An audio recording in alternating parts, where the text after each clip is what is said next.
ठीक है बेटा, अभी हम क्लास को स्टार्ट कर रहे हैं। Good evening all. जैसे कि सभी बच्चों को पता है कि हम 9th क्लास में मैथ्स विषय को पढ़ रहे हैं और इसमें हमने आपका सेकंड चैप्टर स्टार्ट किया हुआ है, पॉलिनॉमियल, है ना, बहुपद। तो इस चैप्टर को पढ़ने के लिए जितने भी बेसिक कंसेप्ट की जरूरत होती है उनको हम क्लास में कवर कर रहे हैं। तो आज भी हम एक बेसिक कंसेप्ट को कवर करेंगे, लेकिन उससे पहले जो भी लास्ट क्लास में हमने पढ़ा था उसको हम रिवाइज कर लेंगे।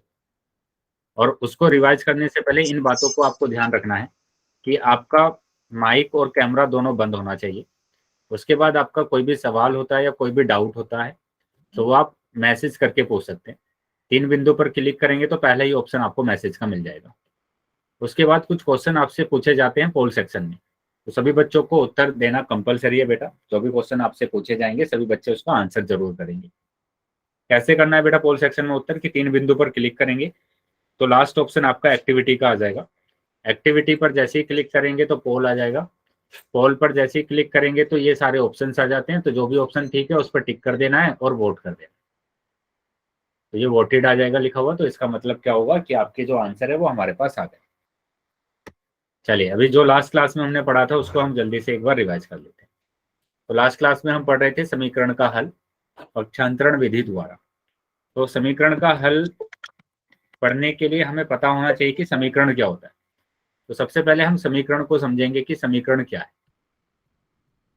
समीकरण में बेटा ध्यान रखेंगे कि यहाँ पर हमारे पास क्या होता है, अचर आता है, चर आता है और यहाँ पर इक्वल टू का चिन्ह आता है। तो जिसमें भी बराबर का चिन्ह आएगा वही समीकरण होगा। अचर आपको पता है सभी बच्चों को कि जो भी संख्या होती है वो अचर होती है। कोई भी संख्या अगर हम लिखेंगे तो वो अचर होगी। चर में बेटा जो इंग्लिश अल्फाबेट लिखे जाते हैं उनको हम क्या बोलते हैं, चर बोलते हैं। और इक्वल टू का चिन्ह आपको पता है, मतलब मैंने अगर लिखा 4x-2 = 0 तो ये एक समीकरण होगा, क्योंकि यहाँ पर देखो चर भी आ रहा है, अचर भी आ रहे हैं और यहाँ पर बराबर का चिन्ह भी आ रहा है। तो ये एक समीकरण है, इसको हम क्या बोलेंगे, एक समीकरण बोलेंगे। क्या समीकरण समझ में आया है सभी बच्चों को? बताइए, समीकरण समझ में आ गया बेटा कि समीकरण क्या होता है? Yes sir. तो यहाँ पर मैंने लिखा 7x-2 = 5। तो ये भी एक समीकरण होगा, क्योंकि यहाँ पर एक हमारे पास चर दिया हुआ है, अचर दिए हुए हैं और बराबर का चिन्ह दिया हुआ है। ठीक है, तो ये भी हमारे पास क्या है, एक समीकरण है। समीकरण है। तो अभी आपको बताना है कि मैंने लिखा 2x-5, 2x-5, क्या ये एक समीकरण है? No sir. ये एक समीकरण नहीं है। क्यों नहीं है समीकरण? क्योंकि यहाँ पर बराबर का चिन्ह नहीं आ रहा है, यहाँ पर बराबर का चिन्ह नहीं आ रहा है, तो ये एक समीकरण नहीं होगा। ठीक है, तो जिसमें बराबर का चिन्ह आएगा वही समीकरण होता है। जैसे मैंने एक और लिखा 2x-5 = 3, तो ये एक समीकरण होगा क्योंकि यहाँ पर बराबर का चिन्ह दिया हुआ है। क्लियर है बेटा ये चीजें? चलिए, अगर ये चीजें सभी बच्चों को क्लियर है तो बेटा आगे आ जाते हैं। अब हम देखते हैं कि इनको हम कैसे हल करते हैं, कैसे इनको हम सोल्व करते हैं। हल करने का मतलब होता है इसमें उपस्थित चर का मान ज्ञात करना, और चर यहाँ पर क्या है, x। तो x का मान ज्ञात करना, x का मान ज्ञात करना। तो x का मान ज्ञात करना है तो कैसे करेंगे बेटा कि 2x-5 = 3 दिया हुआ है। तो यहाँ पर आपको क्या करना पड़ेगा कि जो बराबर के इधर होता है इसको बोला जाता है दायां पक्ष। ठीक है, दायां पक्ष। और बराबर के इधर वाले जो भी पद होते हैं उनको बोला जाता है बायां पक्ष। ठीक है, क्योंकि ये बाएं हाथ पे है तो बायां पक्ष, दाएं हाथ पे है तो दायां पक्ष। इंग्लिश में बोला जाता है क्या, राइट हैंड साइड, क्योंकि राइट हैंड साइड पर है। ये लेफ्ट हैंड साइड, क्योंकि लेफ्ट हैंड साइड पर है। Left hand side. अब यहाँ पर आपको क्या करना है, जो चर दिया होता है उसको तो आप एक तरफ करेंगे, बाकी सभी को एक तरफ भेज देंगे। तो मैंने जो चर दिया हुआ उसको तो बाईं तरफ रखा, बाकी सभी नंबर को मैंने भेज दिया दाईं तरफ। तो यहाँ पर दाईं तरफ पहले से 3 दिया हुआ है, और इस 5 को दाईं तरफ अगर मैं भेज दूंगा तो ये -5 है, इधर आकर बेटा +5 हो जाएगा, +5 हो जाएगा। तो यहाँ पर चिन्ह चेंज करते हैं कि माइनस है तो प्लस हो जाएगा, प्लस है तो माइनस हो जाएगा। जब भी हम बाईं तरफ से दाईं तरफ जाएंगे तो साइन को चेंज करेंगे, इनके चिन्ह को चेंज करेंगे। तो ये आ जाएगा क्या, 3 और 5 8, और यहाँ पर x बराबर आ जाएगा अब 8/2। क्यों? क्योंकि यहाँ पर जो भी मल्टीप्लाई में है देखो प्लस तो हो जाता है माइनस में, माइनस हो जाता है प्लस में, गुणा हो जाता है भाग में, और भाग हो जाता है गुणा। तो इन बातों का ध्यान रखेंगे। ये गुणा था यहाँ पर, तो ये चला जाएगा भाग में, मतलब बटे में चला जाएगा, यानी 2 चौक 8। तो x बराबर 4 आंसर आ गया। बताइए क्या समझ में आया है ये सभी को, कि कैसे आपको समीकरण का हल निकालना है? सभी बच्चों को समझ में आया ये?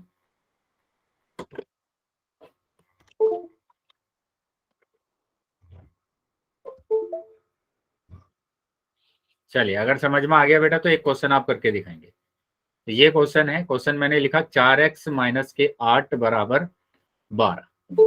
बताएंगे बेटा कि इसमें x का मान क्या आ रहा है, x का मान क्या आ रहा है ये आपको बताना है।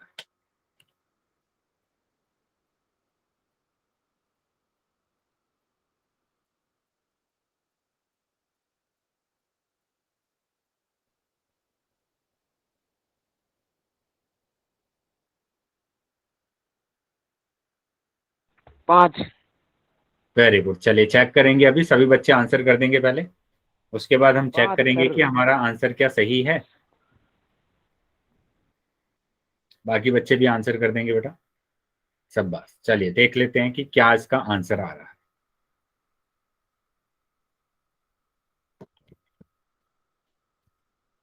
तो यहां पर हम चेक करेंगे कि मैंने चर जिसमें आ रहा है उसको तो यहीं पर रखना है, और बाकी सबको उधर भेज देना।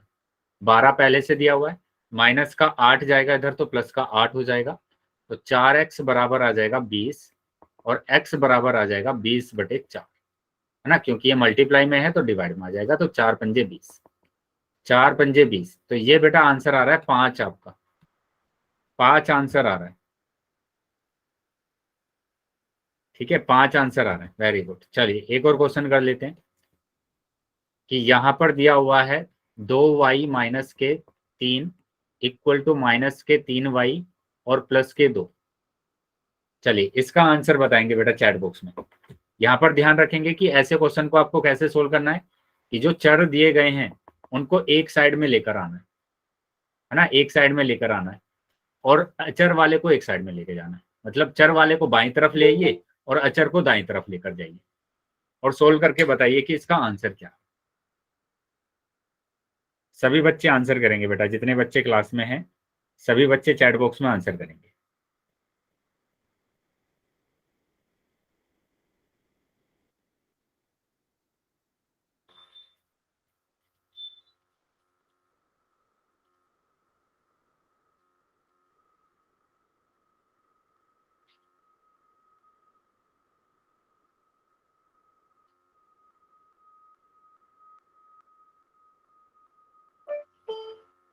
सभी बच्चों को आंसर करना है बेटा।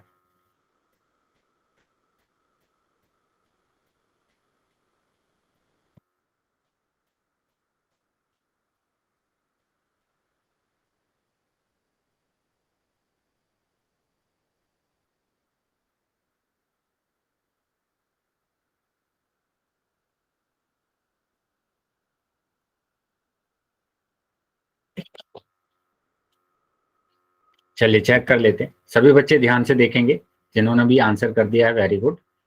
तो यहाँ पर मैंने क्या किया कि यहाँ पर y तो पहले से दिया है 2y, इसको 3y को इधर लेकर आ जाएंगे तो ये हो जाएगा 5y, वो प्लस का 3y।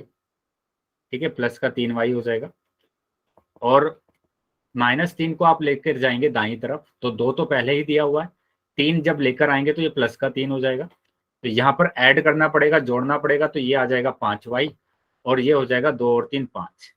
ठीक है, 2 और 3 5। तो मतलब आपका आंसर क्या रहा है, ये गुणा में दिया हुआ है, भाग में जाएगा तो 5/5, 5/5, 5 से 5 कैंसिल हो जाएगा तो y बराबर 1 आ जाएगा, 5 एकम 5, है ना। तो y बराबर 1 आंसर आ गया आपको। बताइए क्या समझ में आया है सभी बच्चों को ये? Yes sir. चलिए तो आगे एक और एग्जाम्पल हम देख लेते हैं, और फिर मैं कॉल में कुछ क्वेश्चन आपसे पूछूंगा, उसके आंसर आप करेंगे। तो मैंने यहाँ पर लिखा कि 3y माइनस के 2/5 और बराबर y प्लस के 3/2, 3/5। तो यहाँ पर भी आपको यही काम करना है कि पहले चर को आप देखेंगे, चर को देखेंगे और चर को एक तरफ लेकर आ जाएंगे। कि ये 3y है, इस y को आप इधर लेकर आएंगे तो ये माइनस का y हो जाएगा, बराबर ये 3/5 तो बेटा ऐसे ही रहेगा, और इस 2/5 को आप लेकर चले आएंगे दाईं तरफ, तो ये माइनस का है, इधर आकर प्लस का हो जाएगा 2/5। अब यहाँ पर देखो 3y में से y जाएगा तो 2y बचेगा, 3y में से 1y गया तो y बचा। इसमें बेटा दोनों का हर समान है तो 5 ही आ जाएगा एल्शियम, और ऊपर वाले भी ऐसे ही उतार देंगे, तो ये आ जाएगा 2y बराबर 5/5। 5 से 5 कैंसिल हो जाएगा, 1 आ जाएगा, मतलब कि आपका आंसर आ गया 2y बराबर 1, यानी y बराबर आ जाएगा कितना, 1/2। 1/2 आंसर आ गया। बताइए क्या समझ में आया है सभी बच्चों को ये? अगर किसी भी बच्चे को कोई डाउट हो तो पूछ लेना बेटा, ठीक है? अगर समझ में आ गया है तो आगे आ जाते हैं हम। और अभी मैं आपसे एक क्वेश्चन पूछ रहा हूँ, सभी बच्चे आंसर करेंगे पोल सेक्शन। तो पहले इसको नोटबुक में सोल्व कर लीजिए और उसके बाद आपको आंसर करना है। प्लस माइनस का ध्यान रखना है बेटा, जब भी आप जोड़ते हैं या घटाते हैं तो बड़ी संख्या का चिन्ह आता है, जो भी बड़ी संख्या होती है उसका चिन्ह आता है, ठीक है? तो प्लस माइनस का ध्यान रखेंगे, प्लस माइनस से क्वेश्चन गलत हो जाता है। तो सभी बच्चे पहले नोटबुक में सोल्व कर लेंगे इसको, उसके बाद मैं पोल आपके पास भेज रहा हूँ, फिर आप पोल सेक्शन में आप उत्तर। सर यस सर एक बार और समझा दो, हम अभी ज्वाइन हुए हैं। बेटा अभी तो मैं क्वेश्चन पूछ रहा हूँ यहाँ पर, अब जब ये क्वेश्चन खत्म हो जाएगा तो मैं वापस से समझाता हूँ, ठीक है? ठीक है सर। चलिए बाकी सभी बच्चे इसका आंसर करेंगे बेटा, पहले नोटबुक में सोल्व कर लेंगे आप इसको।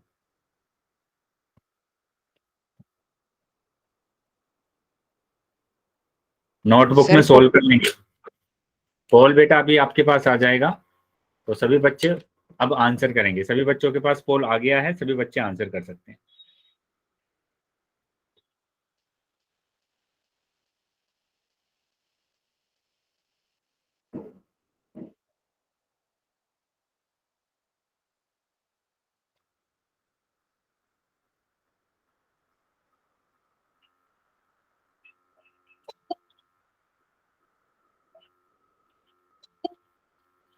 ध्यान से बेटा आंसर करना है, ठीक है?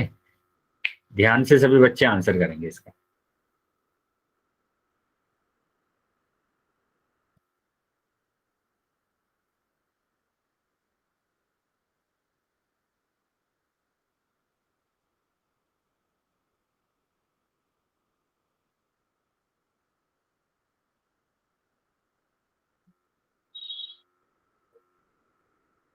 कर दिया। बाकी बच्चे भी आंसर कर देंगे बेटा, अभी भी काफी बच्चे रह गए हैं जिन्होंने आंसर नहीं किया है।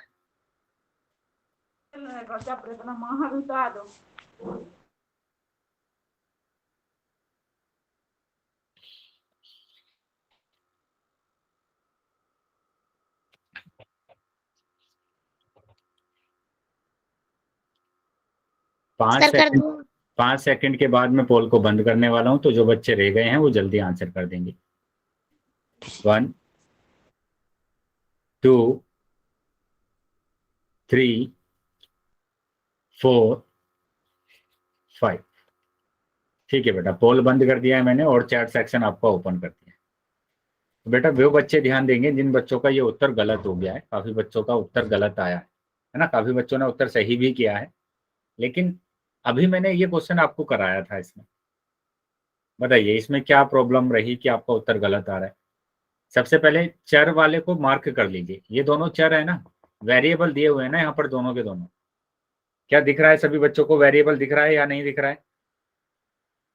ये दोनों चर दिख रहे हैं ना सभी बच्चों को कि जेड यहाँ पर दिया हुआ है और जेड यहाँ पर भी दिया हुआ है? सर तो इन दोनों को आपको एक साइड में लेकर आना है। यहाँ पर 2 जेड पहले से दिया हुआ है, ठीक है? 2 जेड पहले से दिया हुआ है, तो 2 जेड दिया हुआ है यहाँ पर, तो 2 जेड ये यहाँ पर पहले से है। अब क्या करेंगे, इस जेड को आप लेकर आएंगे इधर, तो ये माइनस का जेड होगा, ये प्लस का है, इधर आकर क्या होगा बेटा, माइनस हो गया, बराबर। अब संख्या को आप उधर लेकर जाएंगे, ठीक है? संख्या को लेकर जाएंगे, तो 3 तो पहले से दिया है यहाँ पर, इस 6 को आप लेकर जाएंगे तो माइनस का 6, माइनस का 6। अब 2 जेड में से जेड जाएगा तो एक ही तो जेड बचेगा, और 6 में से अगर 3 जाएगा तो 3 बचेगा।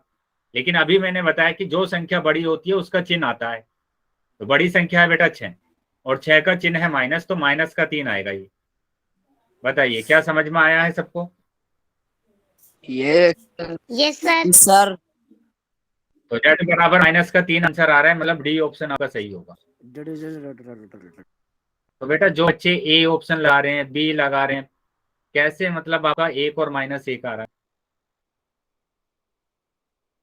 ध्यान देंगे बेटा, जब तक आप नोटबुक में इस क्वेश्चन को सोल्व नहीं करेंगे आंसर नहीं आने वाले हैं इसके। क्या आपको लगता है अगर कि आप बस ऐसे ही देखकर आंसर लगा देंगे तो बेटा गलत होगा। तो सभी बच्चे अपने नोटबुक में क्वेश्चन को सोल्व करेंगे पहले। ध्यान रहेगा सभी बच्चों को अभी?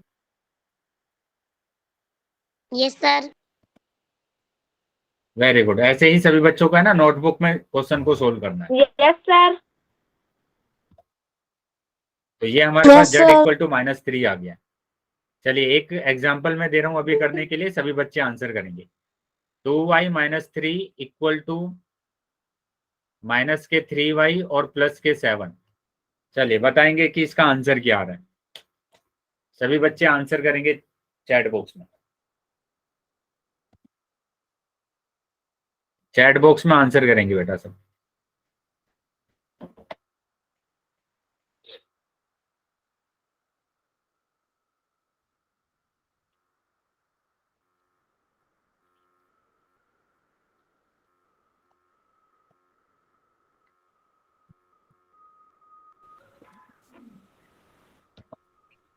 एक बटे दो y बराबर।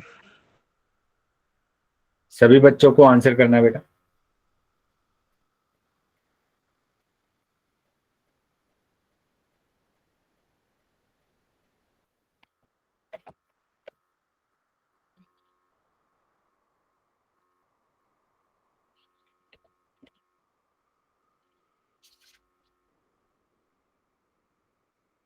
चलिए चेक कर लेते हैं कि इसका आंसर कितना आ रहा है।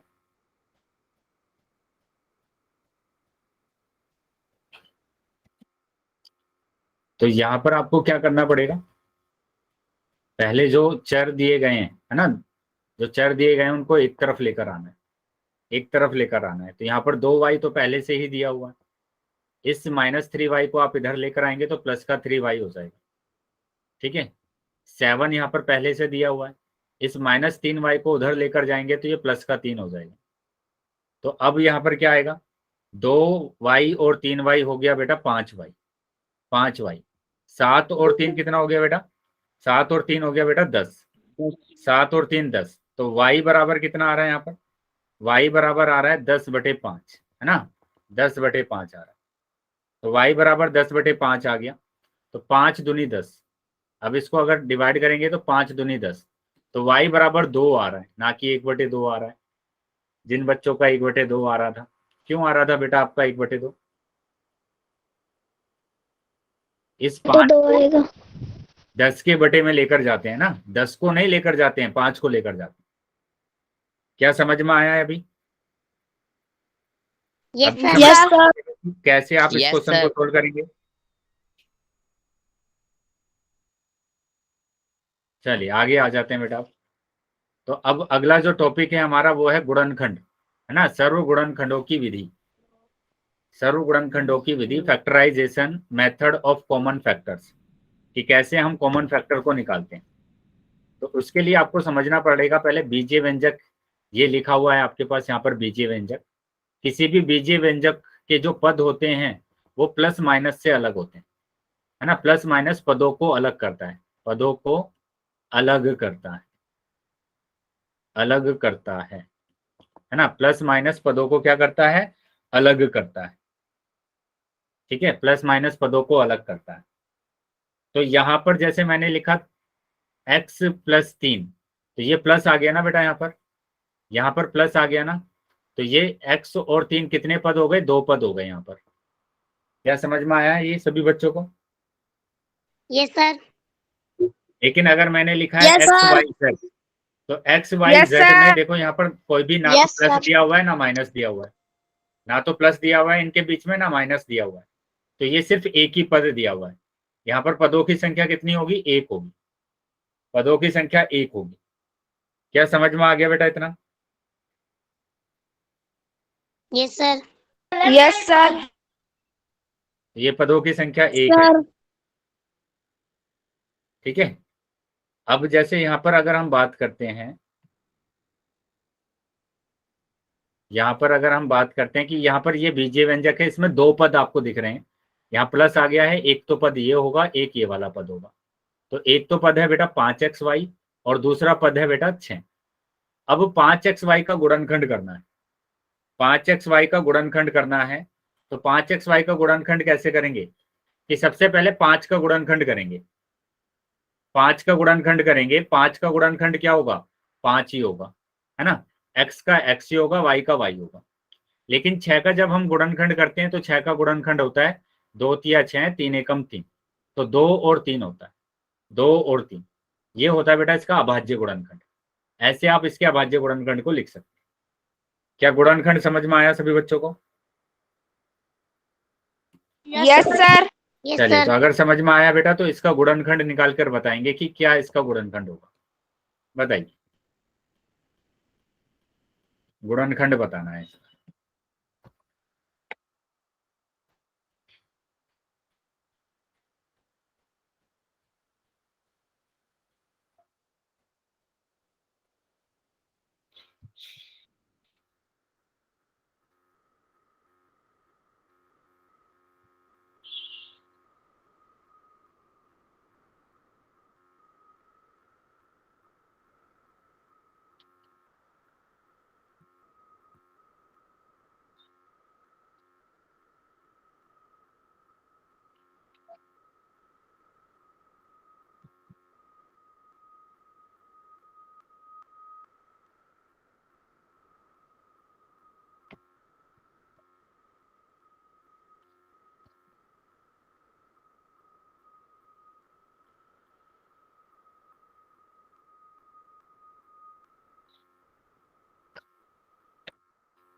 चलिए चेक कर लेते हैं। तो सबसे पहले आपको क्या करना पड़ेगा? 3 का गुणनखंड करना पड़ेगा, और 3 का बेटा 3 ही होगा। x की घात 2 का अगर करते हैं तो x की घात 2 को 2 बार गुणा कर देंगे, है ना, x को 2 बार गुणा कर देंगे, और ये y, तो ये इसका गुणनखंड होगा। ठीक है। ऐसे ही अगर मैं बात करूं कि मेरे को 18x की घात 2 y की घात 3 का गुणनखंड करना है, तो इसका गुणनखंड क्या होगा बेटा? यहाँ पर इसके गुणनखंड की अगर बात करते हैं, इसके गुणनखंड की अगर बात करते हैं तो 18 का करेंगे पहले, और 18 का क्या हो जाएगा? 2 से डिवाइड किया, 2 नीम 18, 3 से डिवाइड करेंगे, 3 तिया 9, फिर 3 से डिवाइड करेंगे, 3 एकम 3, है ना। तो 18 का तो आ जाएगा 2 गुणा 3 गुणा 3। x की घात 2 का अगर करते हैं तो x गुणा x, जितनी घात होती है उतनी बार गुणा करना है। जैसे y की घात 3 है तो 3 बार गुणा करना है, y को 3 बार गुणा करना है, तो ये इसका गुणनखंड होगा। बताइए, क्या गुणनखंड समझ में आ गया है सभी बच्चों को? Yes sir. चलिए आगे आ जाते हैं। अगर गुणनखंड समझ में आ गया यस तो सर। अभी हम आ जाते हैं आगे। तो यहाँ पर देखो, वह गुणनखंड जो सभी पदों में उभयनिष्ठ हो सर्व यस सर। गुणनखंड कहलाता है ना। तो सर्व गुणनखंड क्या होता है इसको आपको समझना है पहले, कि सर्व गुणनखंड कॉमन फैक्टर क्या है। यहाँ पर सर्व गुणनखंड कॉमन फैक्टर की बात कर रहे हैं कि वह गुणनखंड जो सभी पदों में, मतलब जैसे आपको बहुत सारे पद दिए होंगे, ऐसे यहाँ पर आपको पद दिए जाते हैं, ये दे दिया आपको पद, तो इनमें जो भी कॉमन होगा उसी को बोला जाएगा उभयनिष्ठ, मतलब सर्व गुणनखंड। तीनों में जो, दोनों में जो उभयनिष्ठ होगा उसी को बोला जाएगा क्या? सर्व गुणनखंड कॉमन फैक्टर। वो कैसे निकालते हैं कि सबसे पहले इसका गुणनखंड कीजिए, गुणनखंड करेंगे 4x की घात 2 का, 4x की घात 2 का गुणनखंड किया मैंने, तो 4 का तो बेटा आ जाएगा 2 गुणा 2, x की घात 2 का आ जाएगा x गुणा x, 6 का अगर हम करते हैं तो 2 गुणा 3, पीछे देखा था हमने, और x का अगर हम करेंगे तो x ही आएगा, y का करेंगे तो y आएगा। अब इनमें देखो क्या कॉमन है, इन दोनों में क्या कॉमन आ रहा है? यहाँ पर x आ रहा है और यहाँ पर x आ रहा है ना, x कॉमन आ रहा है एक तो, और दूसरा यहाँ पर 2 आ रहा है, यहाँ पर भी 2 आ रहा है। तो ये दोनों हमारे पास कॉमन आ रहा है, और कुछ कॉमन नहीं आ रहा है। क्या और कुछ भी कॉमन आ रहा है क्या इसमें? No sir. और कुछ कॉमन नहीं आ रहा है, तो यही होता है सर्वगुणनखंड। इसी को बोला जाता है सर्वगुणनखंड, कॉमन फैक्टर। यही होता है बेटा कॉमन फैक्टर। ठीक है, कितना होता है 2 गुणा x, यानी 2x कॉमन फैक्टर है यहाँ पर। ठीक है, 2x क्या होगा बेटा, कॉमन फैक्टर होगा। क्लियर है सबको? Yes sir. चलिए, तो इसका बताएंगे कि 7xy मैंने लिखा यहाँ पर, और यहाँ पर मैंने लिखा 14y की घात 2 और प्लस y की क्यूब। इन तीनों में बताना है बेटा। ठीक है, इन तीनों में बताना है क्या कॉमन फैक्टर आ रहा है। आप चैट बॉक्स में आंसर करेंगे सभी। तीनों में आप बताएंगे कि क्या कॉमन फैक्टर आ रहा है।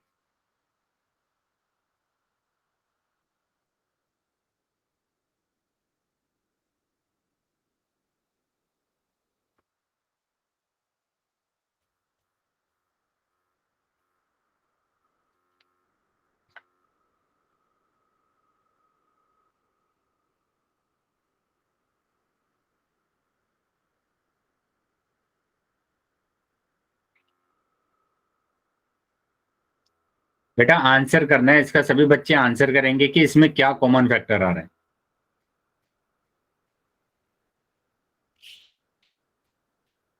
सभी बच्चों को आंसर करना है।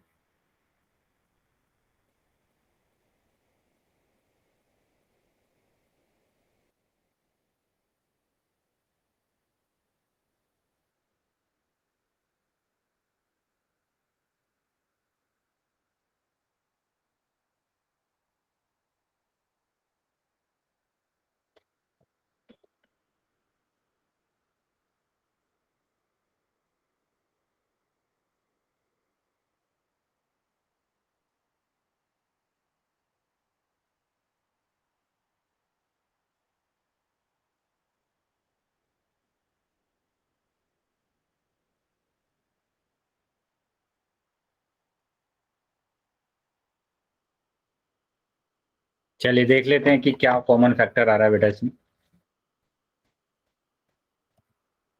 तो यहां पर ध्यान देंगे कि कैसे आपको कॉमन फैक्टर को निकालना है। ठीक है, तो सबसे पहले इसका गुणनखंड किया तो 7 गुणा x गुणा y आएगा। यहां पर अगर करते हैं तो 14 का आ जाता है 2 गुणा 7 और गुणा y का करेंगे बेटा तो यहाँ पर आएगा y गुणा y। अब देखो यहाँ पर नंबर तो कोई कॉमन नहीं आ सकता क्योंकि यहाँ पर नंबर है ही नहीं। तो जो बच्चे 7y लिख रहे हैं बेटा, यहाँ पर तो y दिया ही नहीं गया ना तीसरे वाले पद में। ये पहला पद दिया गया है, ये सेकंड दिया गया है, ये थर्ड दिया गया है। तो यहाँ पर सिर्फ y कॉमन आ रहा है। देखो यहाँ पर y है, यहाँ पर y है और यहाँ पर y। तो यहाँ पर जो सर्वगुणनखंड होगा वो सिर्फ y होगा। तीनों के अंदर होना चाहिए, वही होता है सर्वगुणनखंड, है ना, कॉमन मल्टीपल, कॉमन फैक्टर। तो यहाँ पर हमारे पास क्या होगा, y आंसर आएगा सिर्फ। तो जिन बच्चों का 7y आ रहा है बेटा, 7 तो 2 में ही आ रहा है ना, यहाँ पर और यहाँ पर, इसमें तो नहीं है ना 7। जो तीनों में आएगा वो कॉमन मल्टी फैक्टर होगा। क्लियर है बेटा सबको? Yes sir. यस। चलिए, तो एक और क्वेश्चन मैं पूछ रहा हूँ आपसे, सभी बच्चे आंसर करेंगे।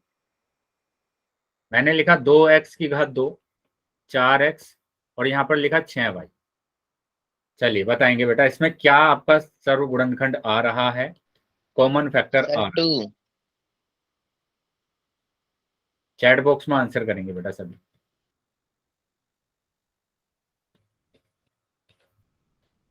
कॉमन फैक्टर सभी बच्चे पहले इनके सबके गुणनखंड निकालेंगे और उसके बाद आप देखेंगे कि इसमें क्या कॉमन फैक्टर आपका आ रहा है।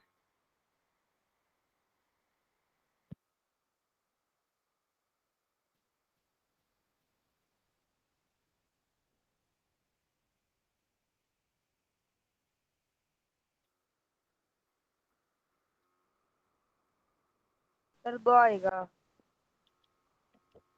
चेक करेंगे बेटा बिल्कुल। चलिए देख लेते हैं, चेक कर लेते हैं कि क्या कॉमन आ रहा है। तो यहाँ पर 2 गुणा x करेंगे, ये भी हो जाएगा बेटा 2 गुणा x और यहाँ पर आ जाएगा 2 गुणा 3 गुणा y। तो तीनों में देखेंगे क्या कॉमन है। क्या 2 यहाँ पर है? 2 यहाँ पर है 2 यहाँ पर है तो दोनों में, तीनों में 2 कॉमन आ रहा है। उसके बाद x देखेंगे, यहाँ पर दिया हुआ है x, यहाँ पर दिया हुआ है, यहाँ पर दिया हुआ है, लेकिन यहाँ पर नहीं है, तो ये कॉमन नहीं होगा। ऐसे ही इस x की बात करेंगे, यहाँ पर है, यहाँ पर नहीं है, यहाँ पर नहीं है, तो ये भी नहीं होगा। 3 तो बेटा एक ही जगह आया हुआ है, y भी एक ही जगह आया हुआ है, तो और बाकी कुछ कॉमन नहीं आ रहा है, बस 2 ही कॉमन आ रहा है, तो यही इसका क्या होगा, कॉमन फैक्टर होगा। यही इसका कॉमन फैक्टर होगा। बताइए, आया समझ में सबको? Yes sir. चलिए तो आगे आ जाते हैं बेटा। अभी अब इसका आप आंसर बताएंगे कि 12xy2 और 6 का क्या कॉमन फैक्टर होगा, कॉमन फैक्टर। चलिए, सर्व गुणनखंड।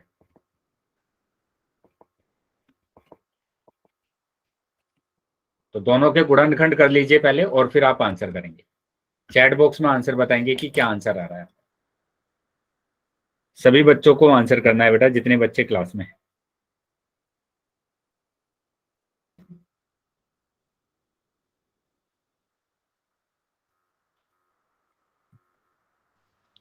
सर इसमें 2 3 आएगा। चलिए चेक करेंगे बिल्कुल। बाकी बच्चे भी बताएंगे कि क्या आंसर आ रहा है आपका।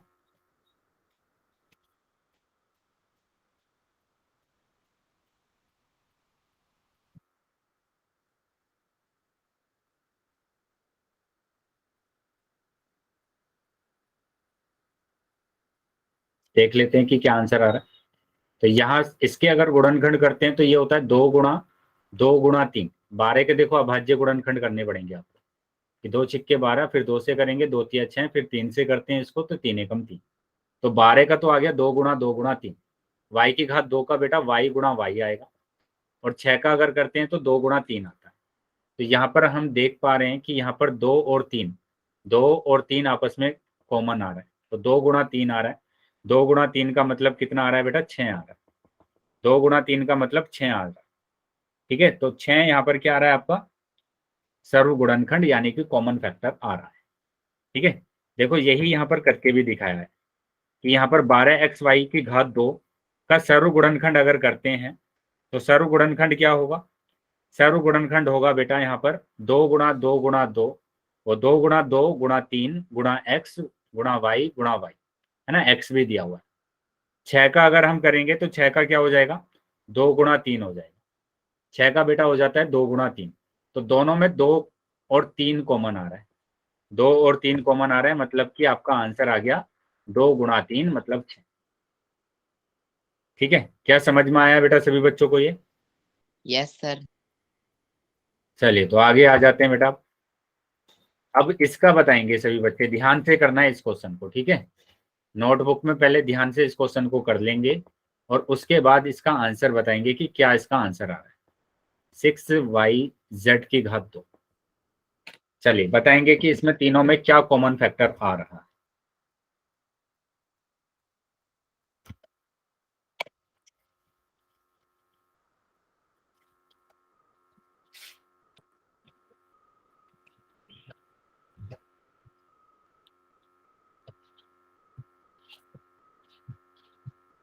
सभी बच्चे चैट बॉक्स में आंसर करेंगे बेटा।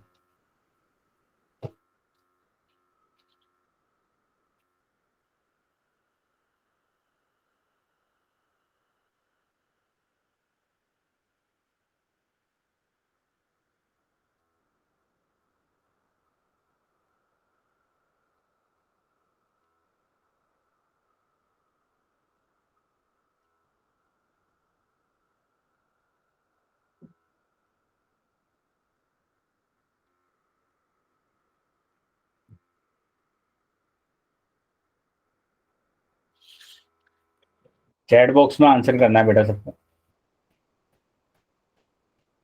तीनों में जो भी कॉमन आएगा वो बताना है आपको, है ना। तीनों में कॉमन आना चाहिए, तीनों के अंदर होना चाहिए।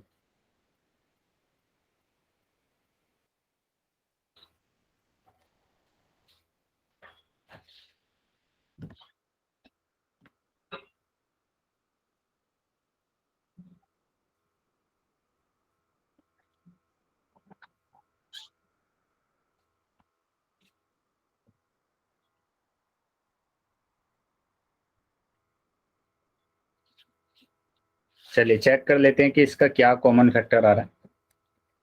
ठीक है।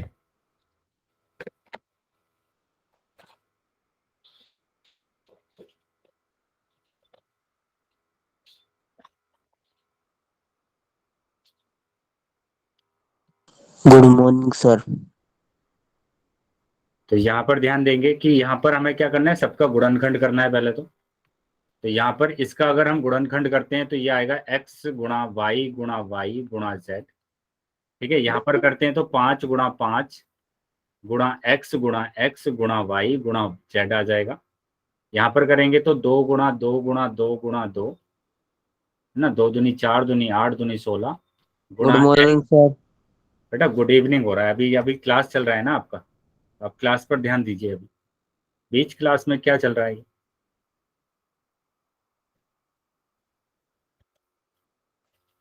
चलिए यहाँ पर देखो y गुणा z है ना।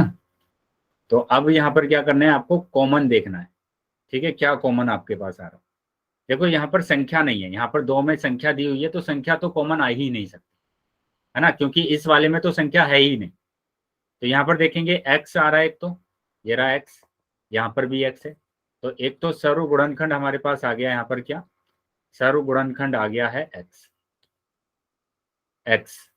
फिर y देखेंगे कि y यहाँ पर भी आ रहा है, यहाँ पर भी y आ रहा है और यहाँ पर भी y आ रहा है, तो ये y भी आ गया है।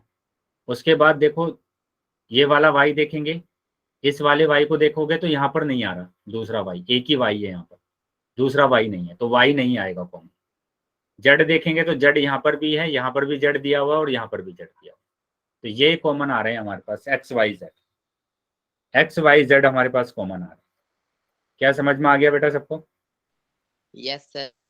तो इसका सर्व गुणनखंड क्या होगा, एक्स वाई जेड होगा। चलिए एक अगला क्वेश्चन बताएंगे कि यहाँ पर लिखा है 2xy, यहाँ पर लिखा है 2x और यहाँ पर लिखा है 3। बताइए इसमें क्या आपका सर्व गुणनखंड आ रहा है? सर इसमें कुछ भी नहीं आएगा। सभी बच्चे आंसर करेंगे बेटा।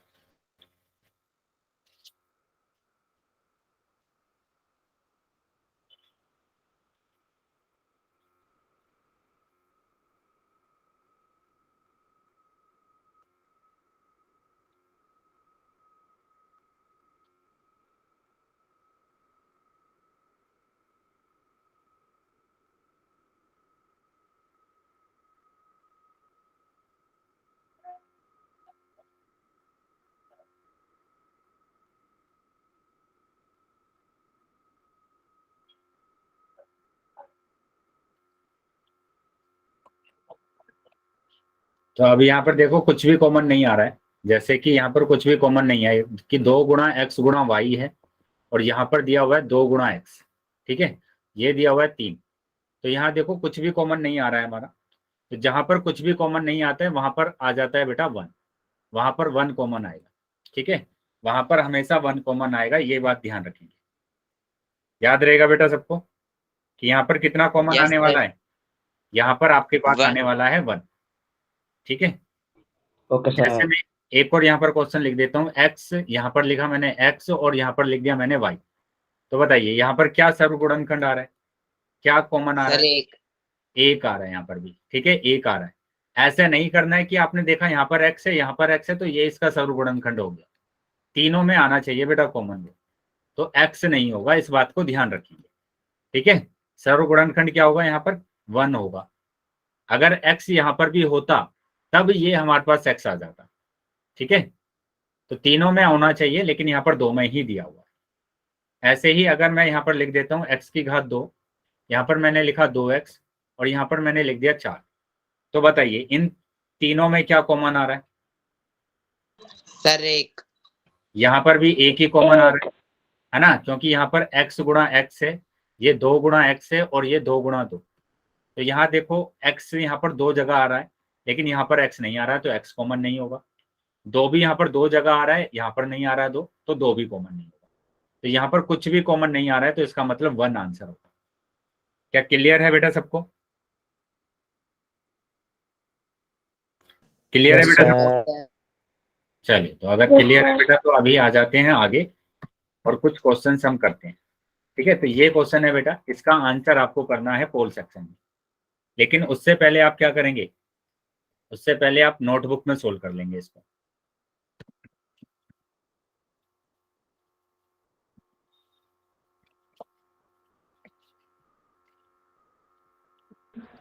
पोल पोल सेक्शन में उत्तर करना है, सबसे पहले आप इसको नोटबुक में सोल्व करेंगे और उसके बाद कर आंसर। लिया। चलिए, अभी सभी बच्चे पोल सेक्शन में उत्तर करेंगे। पोल आ गया है सभी बच्चों के पास, सभी बच्चों को आंसर करना है। जितने बच्चे हैं क्लास में सभी बच्चों को आंसर करना है बेटा।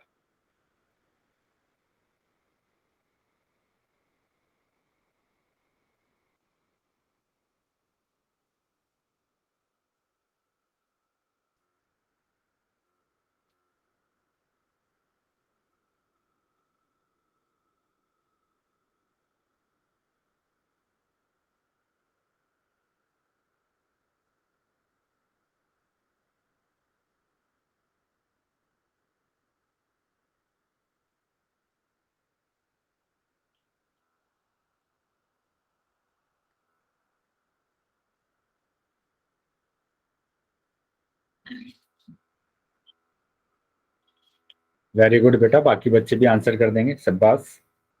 चलिए, बाकी सभी बच्चे भी आंसर करेंगे।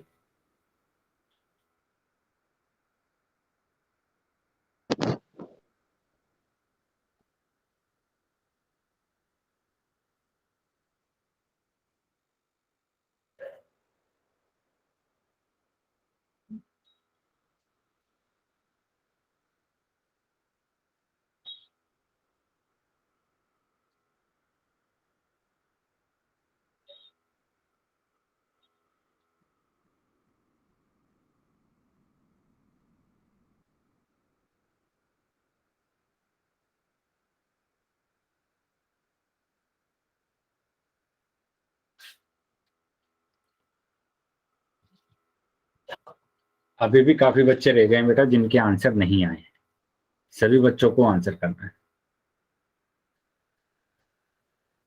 5 सेकंड के बाद मैं पोल को बंद कर रहा हूं, तो जो बच्चे रह गए हैं वो जल्दी से अपना आंसर कर देंगे। Last 5 second. 1, 2, 3, 4, 5। ठीक है बेटा, पोल बंद कर दिया है मैंने और चैट सेक्शन आपका ओपन कर दिया। तो यहाँ पर ध्यान देंगे बेटा, अभी मैंने इसी टाइप के क्वेश्चन आपको बताए थे कि सबसे पहले आप क्या करेंगे, इसको गुणनखंड कर लीजिए ना अलग अलग। नोटबुक में नहीं करेंगे बेटा तो आंसर नहीं आने वाले, इस बात का ध्यान रखें कि यहाँ पर मैंने किया 2 गुणा x गुणनखंड, इसका करेंगे बेटा तो 3 गुणा x आएगा, और इसका करते हैं तो 2 गुणा 2। तो बताइए यहाँ पर तीनों में क्या कॉमन आ रहा है, तीनों के अंदर क्या 2 आ रहा है, यहाँ पर 2 आ रहा है, यहाँ पर 2 आ रहा है, लेकिन यहाँ पर तो नहीं आ रहा है ना 2, तो 2 तो कॉमन हो ही नहीं सकता। उसके बाद x की बात करेंगे तो x यहाँ पर आ रहा है, यहाँ पर आ रहा है, लेकिन यहाँ पर नहीं आ रहा है x, तो x भी कॉमन नहीं होगा। उसके बाद क्या बचा है, 3। 3 तो बेटा यहीं पर आ रहा है और कहीं पर आ ही नहीं रहा है, तो 3 भी कॉमन नहीं होगा। तो यहाँ पर तो कुछ भी कॉमन नहीं आ रहा है, और जहां पर कुछ भी कॉमन नहीं आता है वहां पर क्या करना है आपको, क्या होता है वहां पर बताइए, सर्वगुणनखंड सर एक। 1 होता है वहां पर, तो एक आंसर आ रहा है। तो जिन बच्चों का सी ऑप्शन आ रहा है 2 आ रहा है बेटा, कैसे आ सकता है 2, 2 तो तीनों में नहीं आ रहा है ना, ये बताया है मैंने कि 2 तीनों में आना पड़ेगा तभी वो सर्वगुणनखंड होगा। अब तीनों में नहीं आ रहा है तो ये नहीं होगा। ठीक है, क्या चीजें समझ में आ गई बेटा सबको? Yes sir. चलिए, तो आगे आ जाते हैं। अगर समझ में आ गया बेटा सभी बच्चों को, तो इसका आंसर बताएंगे करके, बताइए क्या आ रहा है इसका आंसर, क्या होगा इसका सर्वगुणनखंड?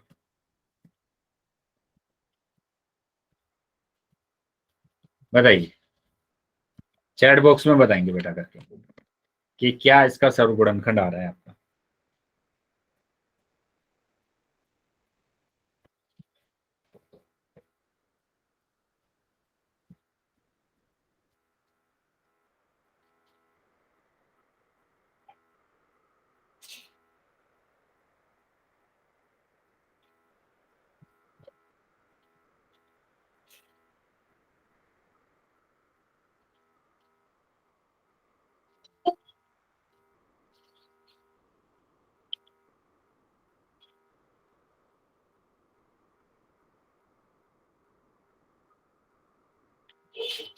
सभी बच्चों को आंसर करना है बेटा, जितने बच्चे हैं क्लास में।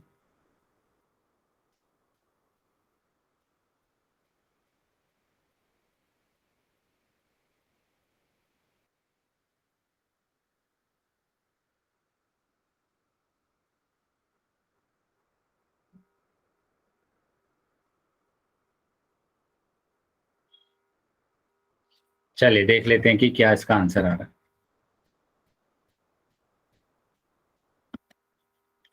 तो यहाँ 4x दिया हुआ है, यानी 2 आ जाएगा। ठीक है, यहाँ पर आ जाएगा 2 x, ये आ जाएगा बेटा 2 × 3 × x, और ये आ जाएगा बेटा यहाँ पर 2 × 2 × 2 × 2। ठीक है, ये हमारे पास आया। तो अब यहाँ पर क्या आ रहा है बेटा, हमारा ये सर्व गुणनखंड निकालना है ना आपको। तो देखो यहाँ पर हमें दिख रहा है कितना कि 2 यहाँ पर आ रहा है, 2 यहाँ पर भी आ रहा है, और 2 यहाँ पर भी आ रहा है, तो 2 तो आ गया। उसके बाद ये वाले 2 की बात करेंगे, यहाँ पर तो है लेकिन यहाँ पर नहीं है, यहाँ पर भी है, तो यहाँ पर नहीं है तो ये कॉमन नहीं होगा। उसके बाद अगर हम बात करते हैं x की, तो x बेटा यहाँ पर तो है और यहाँ पर भी है, लेकिन यहाँ पर नहीं है x, तो x भी कॉमन नहीं आएगा। तो मतलब हमारा सर्व गुणनखंड आ रहा है 2। तो 2 हमारा सर्व गुणनखंड आ रहा है। ठीक है, 2 हमारा क्या आ रहा है, सर्व गुणनखंड आ रहा है। क्या समझ में आया बेटा सबको? क्या यहाँ तक समझ में आ गया बेटा सबको? Yes sir. चलिए तो Yes, आगे आ sir. जाते हैं अभी। अब देखते हैं इस वाले क्वेश्चन को कि यहाँ पर आपको बीच में प्लस या माइनस आएगा कुछ, तो वहां से भी आपको क्या निकालना है, सर्व गुणनखंड निकालना है। तो 2x + 10 दिया हुआ है, 2x + 10 दिया हुआ है। तो यहाँ पर अगर हम इसके गुणनखंड करते हैं 2x + 10 के, तो पहले तो 2x का हम गुणनखंड करेंगे, तो 2x का आ जाएगा 2 × x, और 10 का अगर हम अभाज्य गुणनखंड करते हैं तो आएगा 2 × 5 = 10 और 5 × 5। ठीक है, तो ये कितना आ जाएगा, 2 × 5 आ जाएगा। अब देखो दोनों में क्या कॉमन आ रहा है, दोनों में यहाँ पर 2 आ रहा है, यहाँ पर भी 2 आ रहा है, तो 2 तो कॉमन आ गया ना, है ना। उसको 2 को हम ऐसे बाहर निकाल लेंगे, जो कॉमन आ रहा है उसको हम क्या करेंगे बेटा, ऐसे हम बाहर निकाल लेंगे उसको। तो यहाँ पर बचेगा x और यहाँ पर बचा ये 5, तो ये आपका आंसर होगा। बताइए समझ में आया है ये? Yes, sir. क्या सभी बच्चों को समझ में आ गया ये?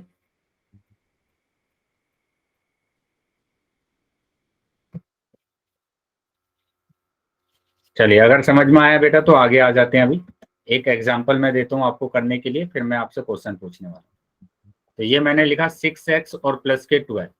बताइए इसका आंसर क्या आ रहा है, इसका क्या आंसर आ रहा है ये आप बताएं।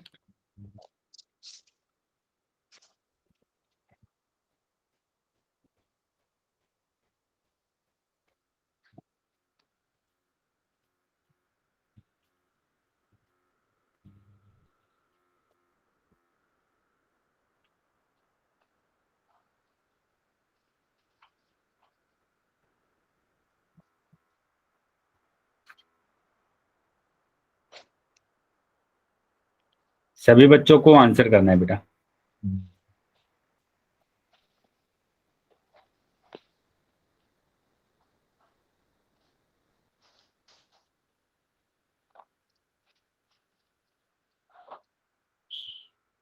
चैट बॉक्स में आंसर करेंगे बेटा सभी।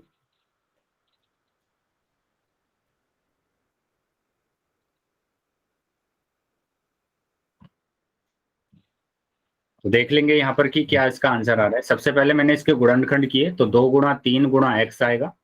12 के गुणनखंड करता हूं तो 2 × 2 × 3 आ जाता है। ठीक है, तो अब यहाँ पर देखो क्या क्या कॉमन आ रहा है, 2 और 3 है ना, 2 और 3 यहाँ पर कॉमन आ रहा है दोनों में।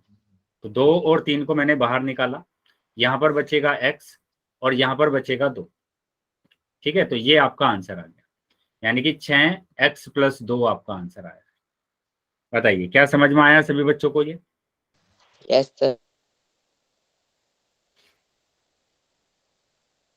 चलिए तो अगर आगे समझ में आ गया तो आगे आ जाते हैं अभी। तो यहाँ पर यही करके दिखाया गया है कि 2x का गुणनखंड 2 × x होगा, 10 का होगा बेटा 2 × 5।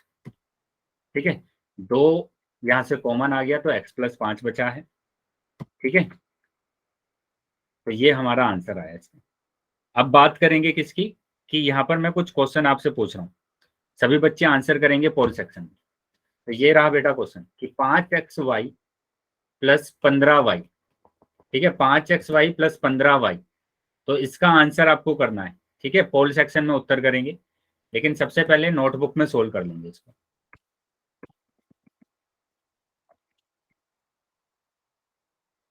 चलिए, सभी बच्चों के पास पोल आ गया होगा, अभी सभी बच्चे आंसर करेंगे।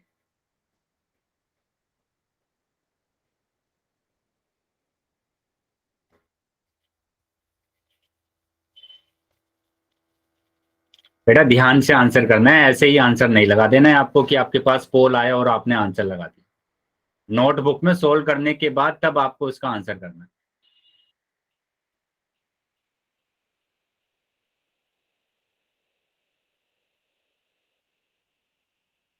सिंपल क्वेश्चन है, आपको सोल्व करना है ये पहले नोटबुक में और फिर आंसर करेंगे।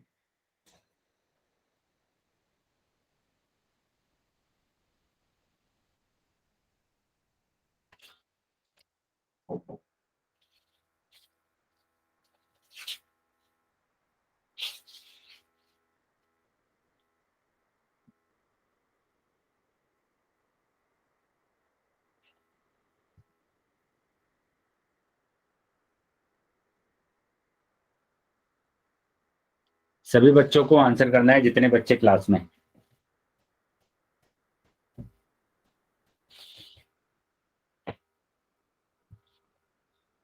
अभी भी काफी बच्चे रह गए हैं जिन्होंने आंसर नहीं किया है, सभी बच्चों को आंसर करना है।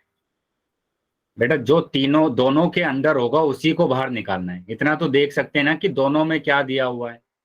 चर में तो कोई प्रॉब्लम नहीं होना चाहिए, जो चर दिया हुआ है आपको।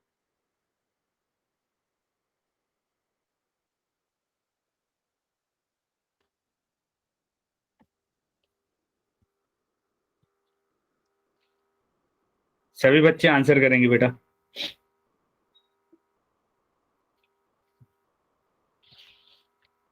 सभी बच्चों को आंसर करना है।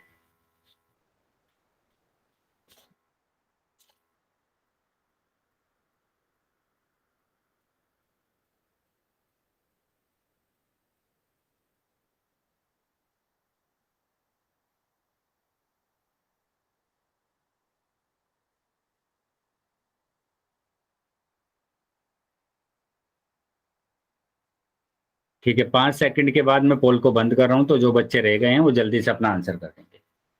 1 2 3 4 5। ठीक है बेटा, पोल मैंने बंद कर दिया अभी आपका।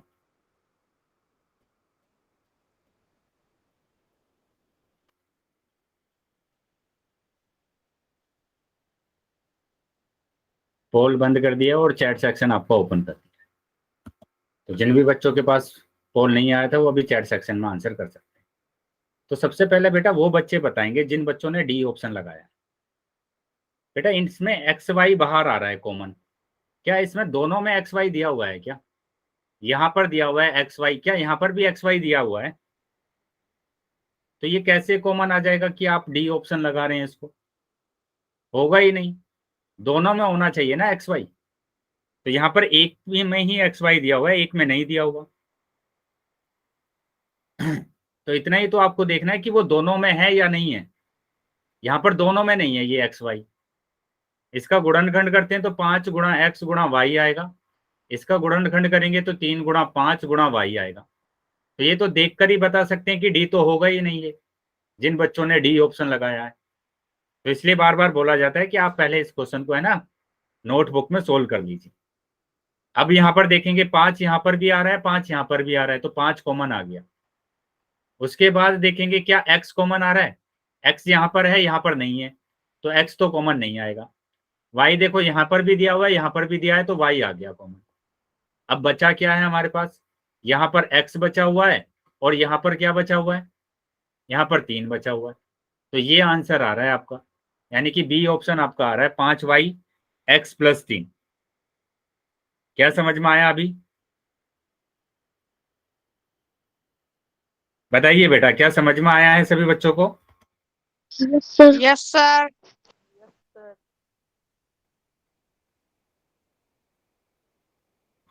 चलिए, तो इसका जो आंसर आ रहा है वो आंसर आ रहा है बेटा कि 5y(x+3).